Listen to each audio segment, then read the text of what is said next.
Welcome along to the final day, of course, of Journalism and Media Week 2020. My name's Darren Harper, one of the journalism and radio lecturers, as you may or may not know, and the sports program leader as well. And delighted to say that we are joined as an emergency guest. Basically getting us out of a little bit of a hole, and a massive appreciation to the editor at large, podcast employee, geek queen.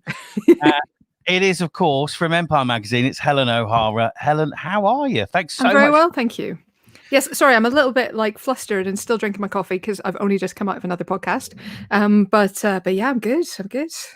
Hey, this is freelance working from home, isn't it? Exactly. Yeah. I had nothing on yesterday, and today it's 3 podcasts, I think, back to back. So it's the Empire podcast you've just come on to. Do we have a sneak peek? We talk nonsense. I mean, that's just the sneak peek every week, really. No, we talked about Sean Connery, obviously, who died this week. The films this week are a bit odd because so many big planned releases obviously just ran away as soon as Lockdown 2 came in. So that was a bit odd. And yeah, what was our we were talking our movie fact, which is the news section that we do, which is an absolute pain to research every single week. I have to come up with some movie fact, that not just a movie fact that might be of interest to listeners, but one that my colleagues won't know. That is the key. That's very, very tough, especially when you're working for people like Chris Hewitt and James Dyer. Exactly. Yeah. Unfair. Yeah, very unfair. Big shout out, of course, we are live on YouTube and on Facebook. So if you've got a question for Helen, then all you need to do is just post a little question in the comment section. Really simple. We'll get to those a little bit later on. But Helen, let's start then. Because your journalism, route into journalism, again, we've had a few people like this week, like Steph McGovern earlier on this week, who was like an engineer before she went into broadcasting. And you were a fully fledged barrister before you went into journalism. So yeah, why the massive change? It's a huge change. Why the massive change? Yeah, well, I didn't enjoy it really. I was quite sensible. Basically, it comes down to this: when I was applying to university, I was quite a sensible person. Sorry, I'm in my brother's spare room at the moment because I'm helping babysit his kids. So I used to be quite a sensible person, and I applied for law because that's a very sensible profession, and there's a family tradition of it, and it all seemed acceptable. And I wanted to be rich as well. Like, that was also a factor. My parents are a social worker and a teacher, so we were not rich growing up. We were okay, but we weren't rich. So I went for law, and I didn't love it. I loved the kind of theoretical bits, but not most of it. And then I'd come this far, and I thought, well, I'll keep going. I'll do my bar vocational course, and then I got through that, and I'll keep going. I'll do my pupillage, because my friends were kind of a year ahead of me. Were going, oh my god, it gets so much better. It's so fun. It's so interesting, and it wasn't. But I kept hoping that it would suddenly get interesting. And then I got to the end of pupillage, and I just decided this was the time to leap. If I was ever going to do it, it had to be now. And I was lucky enough that about 3 months later, an internship came up at Empire, and I went for that and was at Empire in one role or another, full time on staff, for the next nearly 11 years. So was that a paid internship, or was that? Yeah. So luckily. It was, not well paid. Let me be clear. I think I started off on about £400 a month. So I wasn't actually full time initially, because I would have been under the minimum wage, frankly.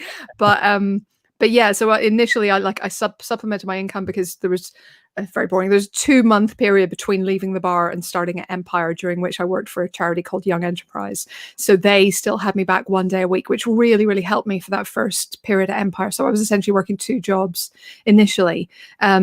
And then I sort of kind of kept working my way up at Empire and kept getting little tiny increases in wage. So it kind of helped me get back to something like a livable amount.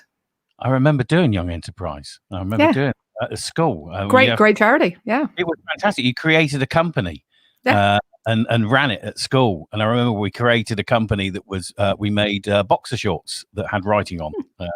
We were way ahead of our time, Helen. Way ahead of our time. Still are. So when you first start at Empire as an what sort of jobs were you doing at that point? And I would imagine it was, film reviewing and that sort of thing was quite male dominated at that point.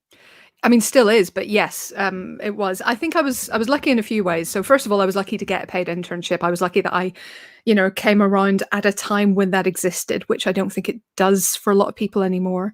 And then also, I was lucky that I got in at Empire when I did, because I actually worked initially on the website. So I'm told by James Dyer that my initial technical job title was web monkey. I don't remember that being on the advert, but that's what he tells me my job was. So initially I was doing a lot of like transcribing of other people's interviews, editing of other people's interviews to get them down to a sort of a readable length on the website, and sending out prizes from the prize cupboards, and making tea, obviously, and just doing anything anybody asked me to do. I immediately, and this may seem surprising, I was sent to quite a lot of red carpets to do like coverage of premieres and things. And that's because while it sounds exciting and glamorous, usually when you're covering a red carpet, at least in those days, you didn't have a ticket to the film, never mind the after party. You just stood in the lobby of a cinema for however many hours, waiting for maybe a couple of minutes with each sort of cast member or director or whoever came along. And it actually has gotten worse since then. So you no longer get a couple of minutes. You're lucky now if you get sort of 30 seconds shared with a couple of other journalists. So that was kind of a good way to learn, I guess, thinking on my feet, but it was not quite as glamorous as it maybe sounds. Yeah, because I think that there is an element of that, because obviously, you're interviewing sort of, massive movie stars, you're on sets and that sort of thing. And sometimes I think, people have got maybe, I don't know, rose-tinted glasses when they sort of think about certain industries. But then when you're actually sort of working in it, it's slightly different. Yeah, it can be. I think, honestly, there are moments of glamour. Like, I don't want to undersell it at the same time. So just to give you some of my kind of greatest hits of ridiculous things I've gotten to do. When Ratatouille came out, that I got to go to Paris and I got to go and eat in some of the restaurants that inspired Ratatouille while we stayed in a hotel called the Georges V, just off the Champs-Elysees. If you look that up, that's like a 5-star plus hotel. I mean, it was incredible. This was obviously prior to the financial crash, never mind COVID. That was just incredible. I got to go to New Zealand once for like, I think it took me longer to get there than I was on the ground, which was kind of heartbreaking. If I'd had more notice, I absolutely would have tried to take a couple of weeks off and stay there. But this was back when I had very little money and didn't have any notice and couldn't spare 2 weeks, which was really frustrating and environmentally unsound. I would like to make that clear. I apologize. But I have been all over. I've been to, Australia and obviously California a lot, and up into Canada, the East Coast. I've been to like Georgia, where they do a lot of filming now, and Louisiana, New York. I've gotten to do really cool things. I've gotten to be on set of 2 Wonder Womans, 2 Captain Americas.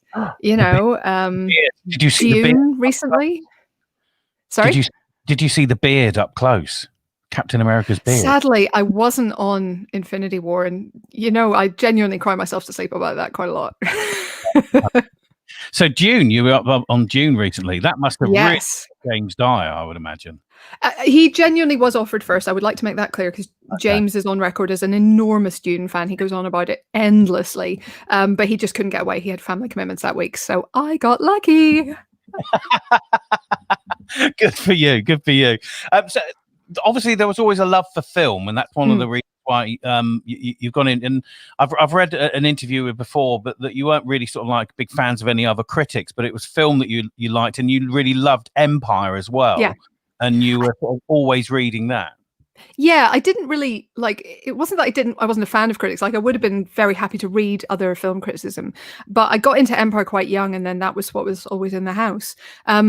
I just wanted to watch the films. I just wanted to consume them all rather than necessarily reading about them. I have obviously cultivated a taste for reading criticism since, because I think it's quite an important way of, growing your own skills and learning what's out there. And I mean, I got the Anthony Lane book, Nobody's Perfect, which is a collection of his criticism, which I still think is just jaw-dropping. Now, I don't agree with all of his reviews. Some of them I fervently disagree with.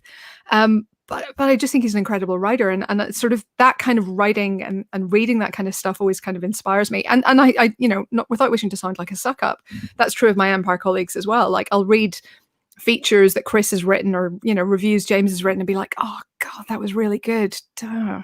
I don't know if my last piece was that good. Shit, I better kind of like pull out the thumb this time and try harder. I'm interested as well about the sort of the process that you have to go through to write a film review, because I'd imagine there's a number of students that are watching this and listening to this, and yes, they'd like to write a film review, but you obviously go into like a press showing, and sometimes you've got a very tight turnaround to be able to get it out, and nowadays obviously it's got to be out really quick because of social media and things sort of coming out, and it's changed a lot. But is it still intrinsically the same process that you go through when you're reviewing a film? Yeah, I think so. I think I don't tend to be very analytical about it, I'm going to be honest. I think you would find other people who are probably much more careful is the wrong word, because I hope I'm careful, but analytical and exacting about their reviews process, and they take copious notes during the film, and things like that. I don't generally take notes unless I know I have to write the review very, very fast. So, for example, the last two Avengers movies, I had about 30 minutes to write about 800 words. So that was quite a pressure. So I thought, I'm going to take as many notes as I can, so I have everything at my fingertips, and I can sort of, if I'm stuck for something to say, I have something to kind of spark me. But generally speaking, what I try and do is just watch it as an audience member and just kind of experience it and take it in. And then I think about it later when I sit down to write. So in terms of writing, here's what I would recommend. I think the first part of your review has to work hardest. And I think that whether that's a paragraph or a sentence, depending on the length of the review, or several paragraphs if it's an incredibly long, detailed thing, I think initially you have to kind of explain what the film is, explain what you thought of it, or give a hint what you thought about it, and hook the reader in to actually make them want to keep reading the review. I think the first kind of paragraph or sentence or whatever it is of your review has to do those three things. So say what the film is, say what you thought, and hook the reader. Ideally, obviously, I'm not saying I always succeed with the third bit, but I hope I do with the first two. So you want to give people some idea of what the film is, because I think there should be a purpose to a review. It's not just a sort of, forgive my language, but slightly wanky piece of airy-fairy, oh, look at how good a writer I am. That's not effective reviewing. It needs to actually tell people what the film is and what you thought. You have to do that. And in terms of hooking people in, you just want to give them a reason to read on. Like, otherwise they would have stopped at the star rating, and why actually bother with the words? So those are the three things I think every review has to do if it's going to be good. But the way you do them, it's entirely up to you. I mean, the example I always give, because I practically have it memorized, is in that Anthony Lane book, Nobody's Perfect, and it's his review of Speed. So Lane writes for the New Yorker, which is a very snooty, highbrow kind of publication. Yeah. And they reviewed Speed. And so he starts off and he says, Speed is set on a bus. It takes place in Los Angeles. It's a film full of stock characters, but devoid of human emotion. It features several explosions. It addresses no social concerns. It is morally inert. It's the film of the year. Now that, I mean, and I'm paraphrasing because I can't recite it, but that is an incredible first paragraph. It tells you exactly what the film is. It tells you what he thinks of it. And it hooks you in to make you want to read more, because you're like, how is this thing he's described the film of the year? My God, here I am reading the New Yorker, wanting to read about the new Roy Anderson. And this is his take on Speed. I think it's great. I think it's absolutely genius. That's excellent advice in there, and I think the other thing I'm always interested in as well is how you can sort of detach yourself from a movie that having preconceptions before you go in, because let's take Endgame for example. You're massive Marvel fans on the podcast, as a lot of people are. Obviously, it's the biggest movie of all time, but you've got preconceptions when you go in there. You want it to be. Oh yeah. You say on the podcast quite often, every day is Christmas Eve. Yeah. So you're always positive about a movie before you go into it, even if it is like Cats. So you're always like positive about it. But how then can you you've got to really detach yourself from it when you're writing a view because of your own emotions about a brand or a particular cinematic universe. You don't want that sort of filtering in, I suppose. Well, you do and you don't, I'll be honest. I don't think you're ever objective. I think people say that reviews should be objective. I think people say they want reviews to be objective, and I don't think they do. And I think because it's impossible. Every review is ultimately an opinion. And so all you can really do, I think, and I may be wrong on this and other people may disagree, but I think all you can do is try and explain your reaction to the film clearly and sort of put it in context for people. So this is actually another thing. So those are my first 3 rules for the sort of the opener of a review. Explain what the film is, explain what you think, hook the reader. But I think you also have to give a bit of context for what you're saying then, and why you're reacting the way you are in the meat, in the body of the review. Because it might be that it's a really stupid, silly kids movie with lots of fart gags and poo jokes or whatever.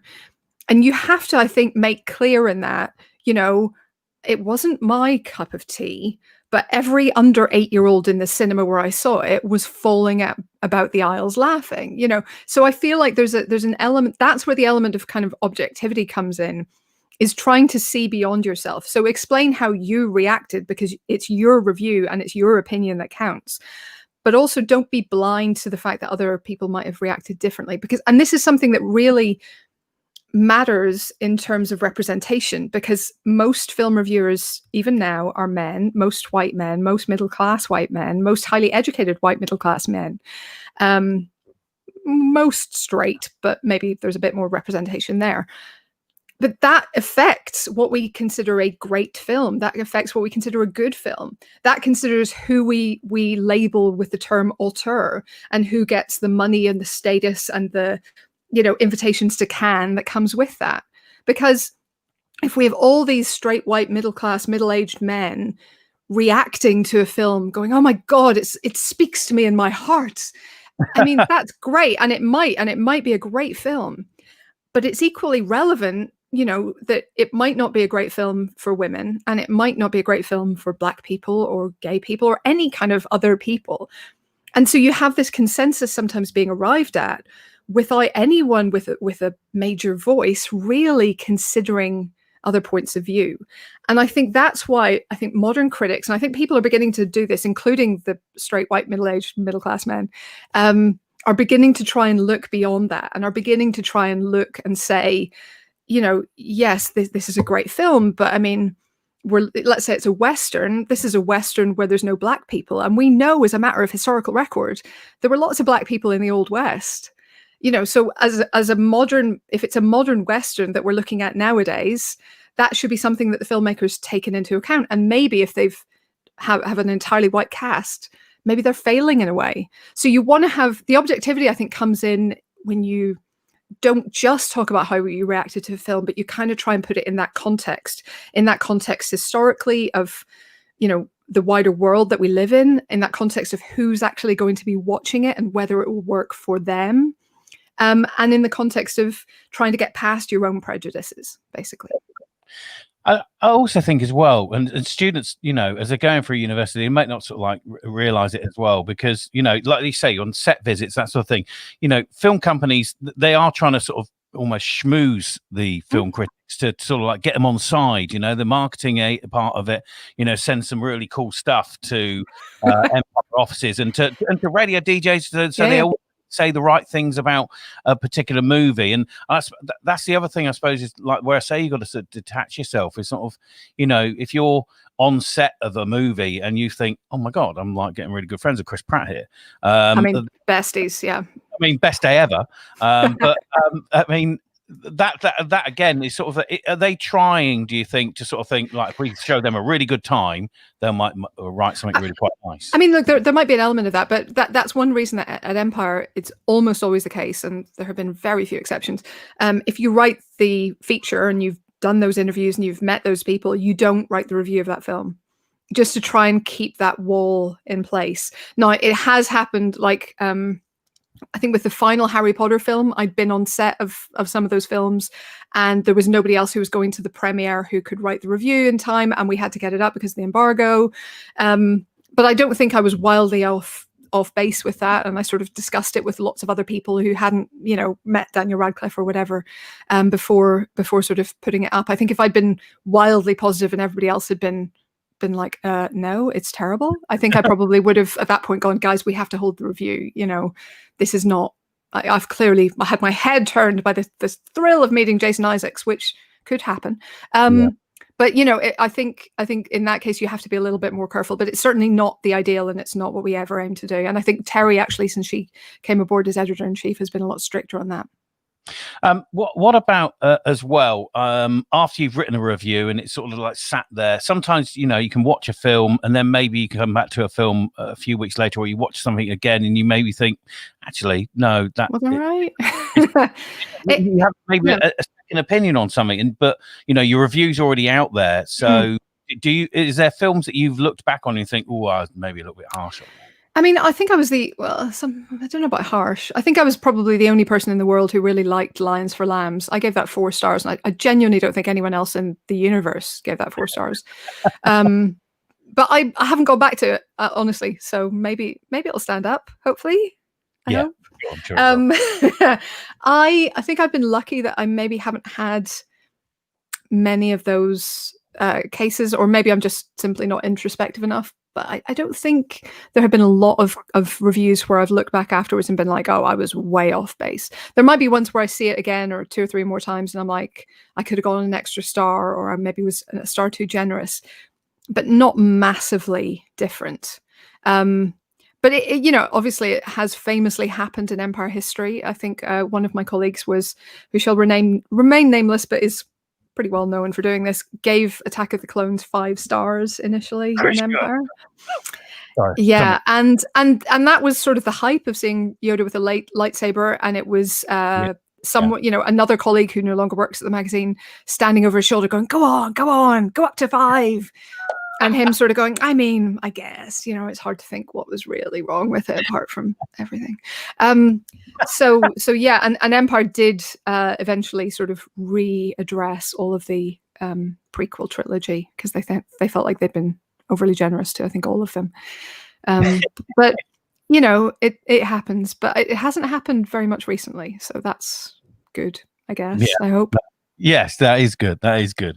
I wanted to ask you as well, sort of like your thoughts, and I think we're going to get some questions very soon. But I know there was one about this, but I was going to sort of broach the subject because obviously cinema is in a bit of a pickle at the moment, because of obviously the pandemic, and cinema's closing all over the shop. Big titles being pushed.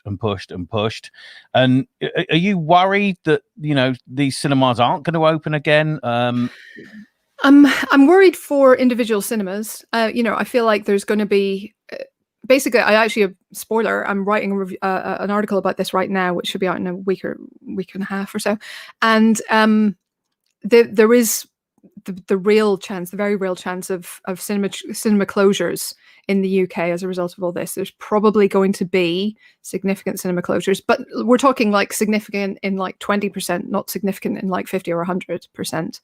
That's bad. I don't want to in any way downplay that, but it is not, the end of cinema, which I think a few people online have been talking like it's the death of cinema and nothing will ever be the same again. And I don't think that's true.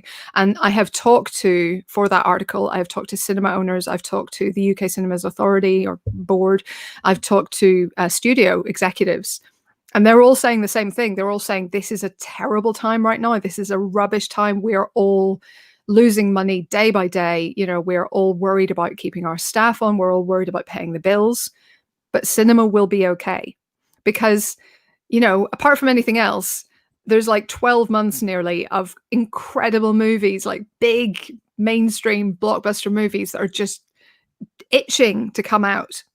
And you have cinemas and studios and stars and directors who are absolutely adamant that those will not stream. They will be in cinemas at some point. Because the maths doesn't work for a lot of these big films to put them on streaming. It just doesn't. I don't know if you guys have read recently, I think it was in Variety or The Hollywood Reporter, MGM, without Eon's knowledge, considered selling the Bond rights to a streaming service just to get it out there, because it's costing them money. They've invested all this money, obviously, in the film, and now it's just waiting.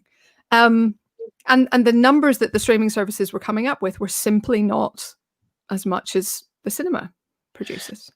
No, because you've got to imagine that a Bond is going to make obviously well over $1 billion worldwide. Well, you'd hope, yeah. I mean, that's how much Skyfall made.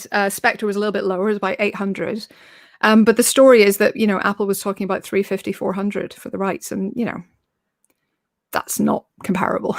So. No, not at all. Not at all. I suppose they're going to come to a point where maybe they're going to cut their losses and just think, we've got to do this. Maybe. But, maybe. Before we move on to the questions, I just want to mention your book that's coming out, Women versus Hollywood, The Fall and Rise of Women in Film. It's going to be published by Robinson, I think, in February next year. Is that right? It's going to be available. Obviously, this is a really passionate subject for you, and I'm really intrigued to read this one. Tell us a little bit about how you've put that together and how that sort of come about. Yeah, it was a bit terrifying.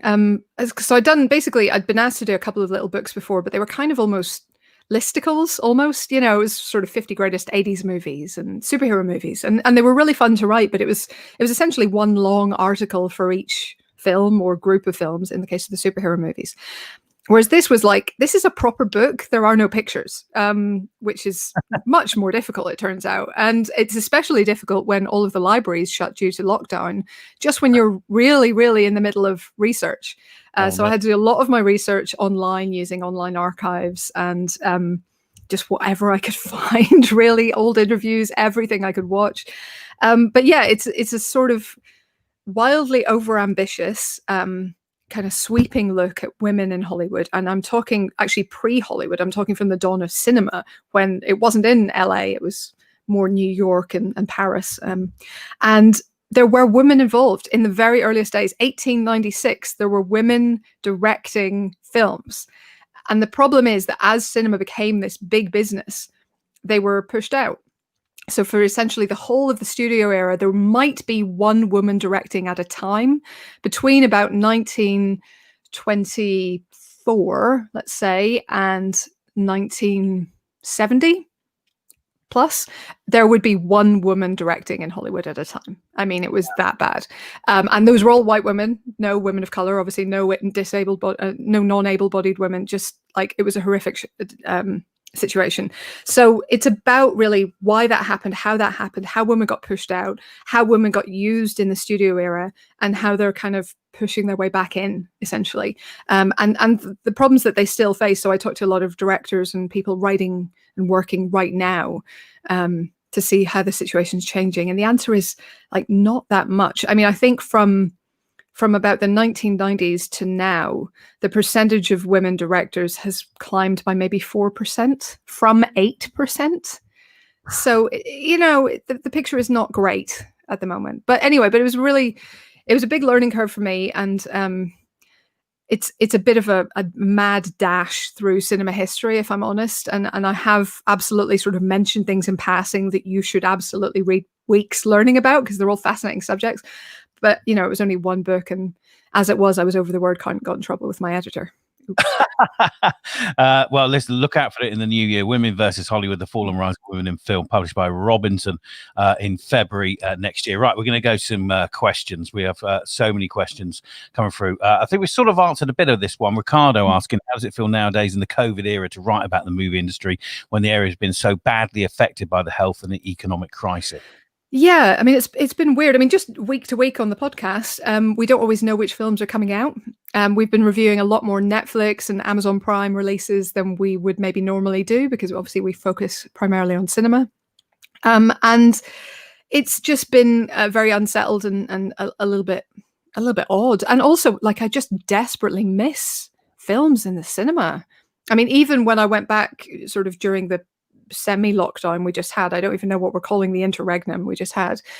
I saw Tenet on the screen 3 times. That was great, just to go back into a proper cinema and see a proper movie on the screen.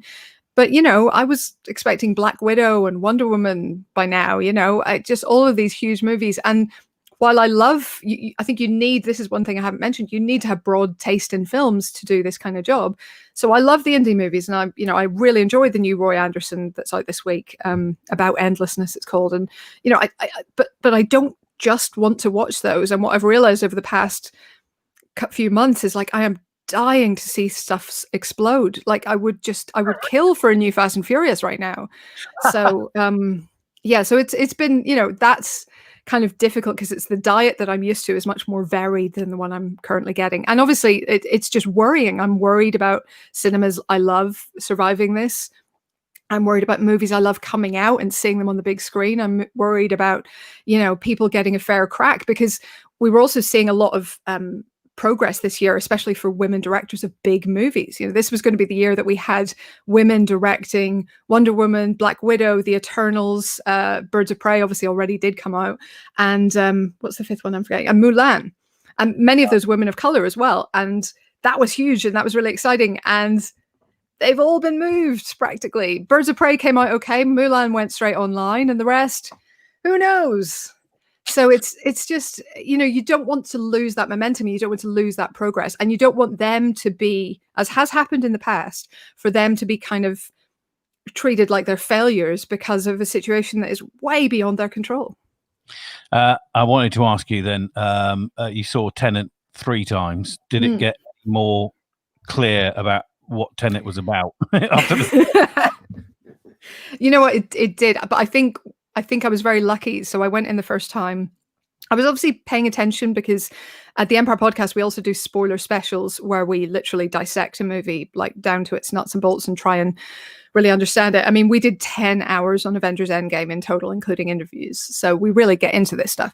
So I knew that Tenet was going to be tricksy. I knew I was going to have to focus.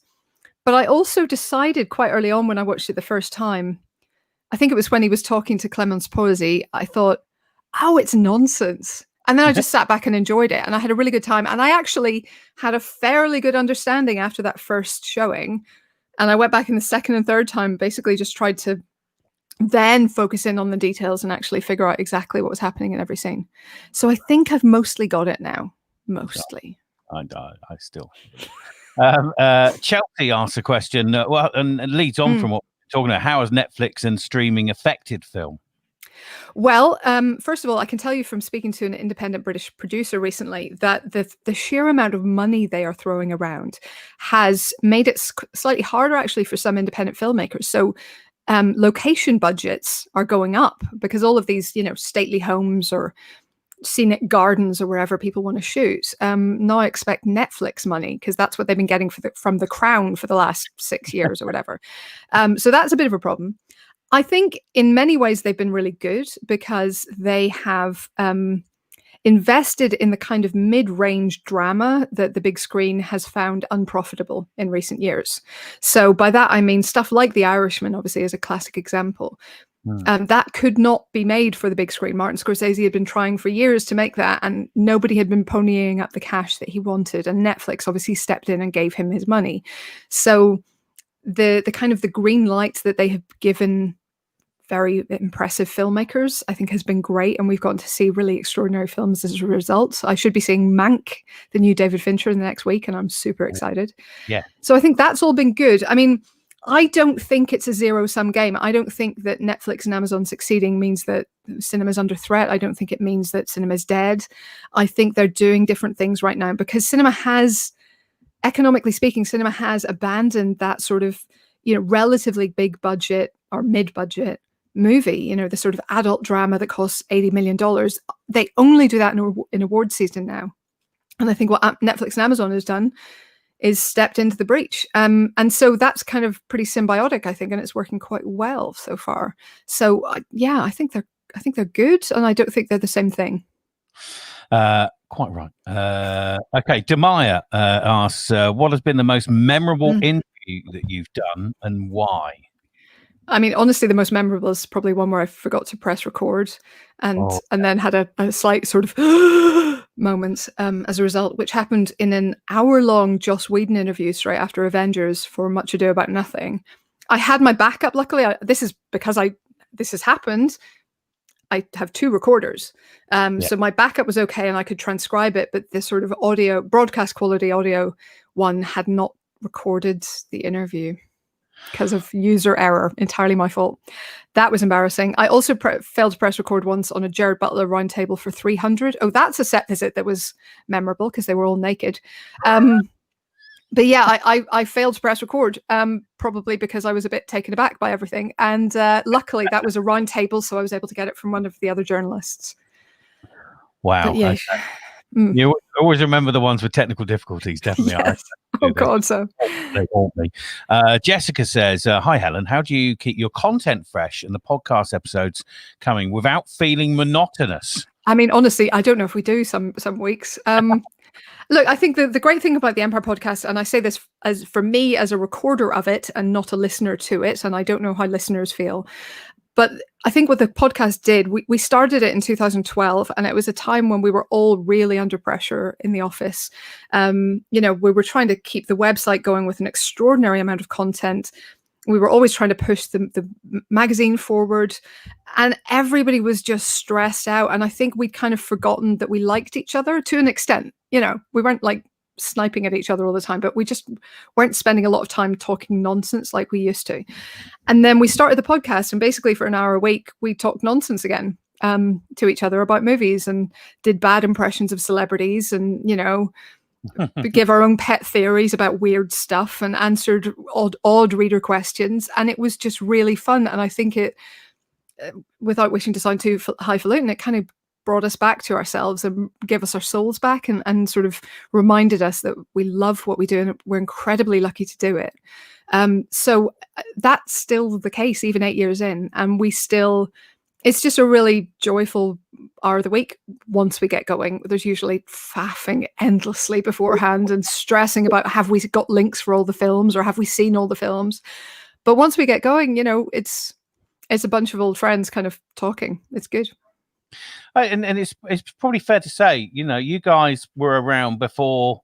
Really, I mean, every man and his dog has got a podcast now. So, but you guys were around before it was, cool to have a podcast.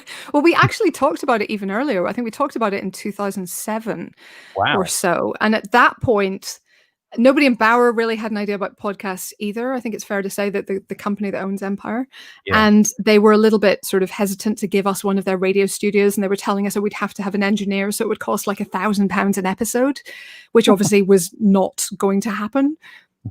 So it could have happened earlier, but it was, we were priced out by our own company. So hey. Fair enough. Okay, we've got a question from Kudzi, who says, best piece of advice to stand out in an internship/job application when you may not have a lot of experience in the industry? This is my advice, whether you have experience or not, is to make every application specific. This is the big thing I'd say. So I think you are better doing 10 really specific applications than 100 kind of generic things, because we would get sometimes people who would send in examples of their work where they'd clearly just written a film review that they were happy with, and then they sent it to everybody. And who cares? It clearly wasn't in the Empire style. It didn't seem like something we'd write about in that way. It just seemed generic and kind of pointless, and they didn't seem like they knew the magazine. So I think that's the big thing that I would really emphasize. Make sure you act like you know what you're writing for. So if it's an Empire review, for example, the word I should not be in it unless you're actually quoting somebody saying something. We don't review from I felt that this was blah, blah, blah. Also, I felt like shouldn't be in a review ever, because it's just, it makes you sound weak and like you don't know. Be specific with your opinions. That's another point. But I would genuinely read the publication that you're applying to, write something that's about the length that they write. You write it in the style that they write in, write about something that they would care about, preferably something they haven't actually written about, but would or should.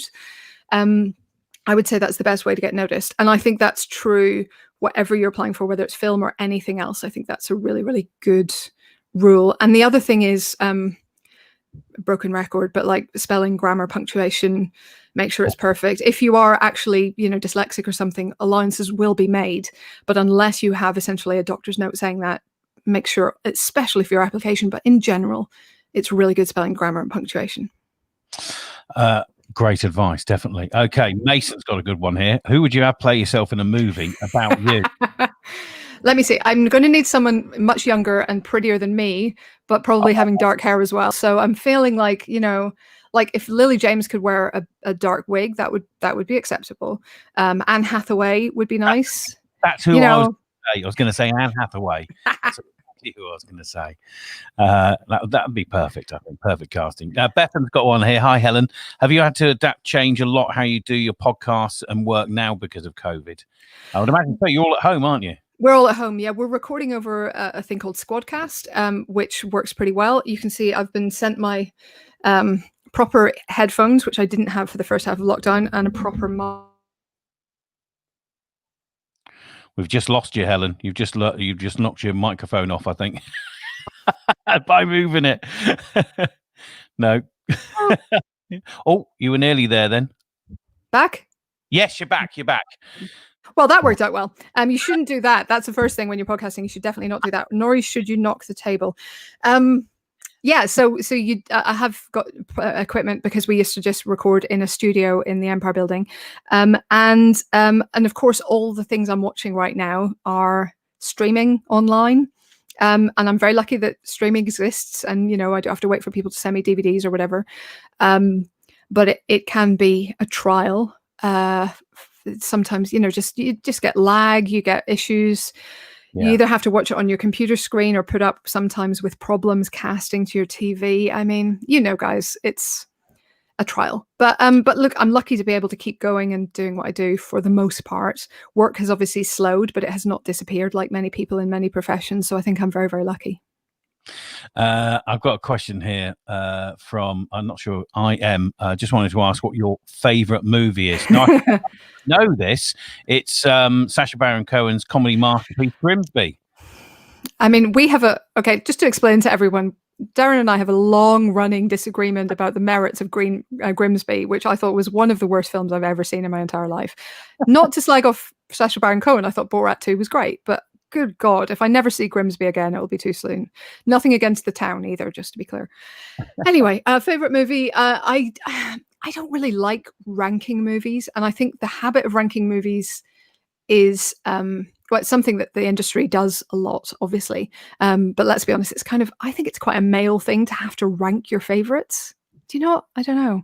Anyway, but I have a roster of favorite movies, which includes things like The Princess Bride is in there. Hunt for the Wilder People is one of the more recent ones in there. I'll be honest, I mean, Avengers Endgame is totally going to be in there. Like, I can't even deny it. His Girl Friday, an older one that's from the 1940, I think. Cary Grant and Rosalind Russell, incredible film. Casablanca, Some Like It Hot, The Apartment, back in the sort of classic era. And then, I mean, we were just talking about Sean Connery, obviously, this morning. And, like, I know he wasn't a perfect human, but as a movie star, some of his films are among my favorites. Hunt for Red October, The Untouchables, Indiana Jones and the Last Crusade. It's just, those are probably all in my top however many as well. Good answer, but we know it's Grimsby. Okay. We've got time for one more. I'll go for Noah's question here. He says, hi, Helen. As a student in the North who doesn't really want to move to London, what's your advice for finding ways into what seems to be a very London-centric sector? Yeah. Okay. First of all, you're right. It is London-centric. This is where the physical screenings are. This is where the interviews tend to take place. So if you're going to work anywhere other than London, you're either going to have to visit fairly regularly, or you're going to have to kind of put up with those limitations. That said, it can be done, and I know many people who do it. They tend to work more in the independent film sector or on sort of classic films and things like that for the BFI maybe, or Sight and Sound. And those are films obviously where the distributors don't mind sending you the DVD or sending the screening link, even in regular times, because that's the real issue. And it may change after COVID, and it may change after this whole experience. Historically, distributors don't want to put their films online in any fashion, even with firewalls and precautions taken, because they're so terrified of piracy. So that's been that's been the worry, and that's been the issue. And it may change, because I think, you know, this way of working that's been forced on us all has worked fairly well, and it might become easier to work from other parts of the country. But certainly in terms of doing interviews, you're probably going to have to come down here and do them, because just the stars don't travel. They don't have time. They're only here for a couple of days.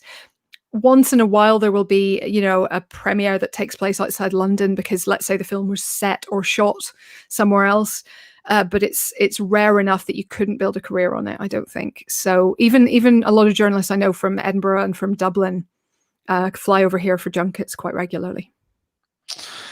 Helen, I'm not going to keep you anymore, because you know, you're off to do another podcast after this. I am, yeah. So look, thank you so much for your time. You've been a super sub today, and really to step up at the last minute and come in and help us out was fantastic. And I think everybody would appreciate, you know, the stuff you've been talking about. It's been really interesting to hear your thoughts on everything. Don't forget, of course, her book Women versus Hollywood: The Fall and Rise of Women in Film is being published by Robinson in February next year. Get the plug in. And the Empire podcast, of course, is available for download at all good and evil podcast download stores. So make sure you get those as well. But Helen, thank you so much for being with us this afternoon. Really appreciate your time. A pleasure. And thanks for all your questions. Those are really good ones, actually. So thank you. They were some excellent questions. Don't go anywhere, of course, everybody, because coming up is the final session of Journalism and Media Week of 2020, which is coming up at 3 o'clock on YouTube and on Facebook, which is How We Tell Stories, an interactive workshop from the International Research Centre for Interactive Storytelling. So if you're a budding script writer, then you want to be around for that one. And we'll see you very soon. Thanks very much.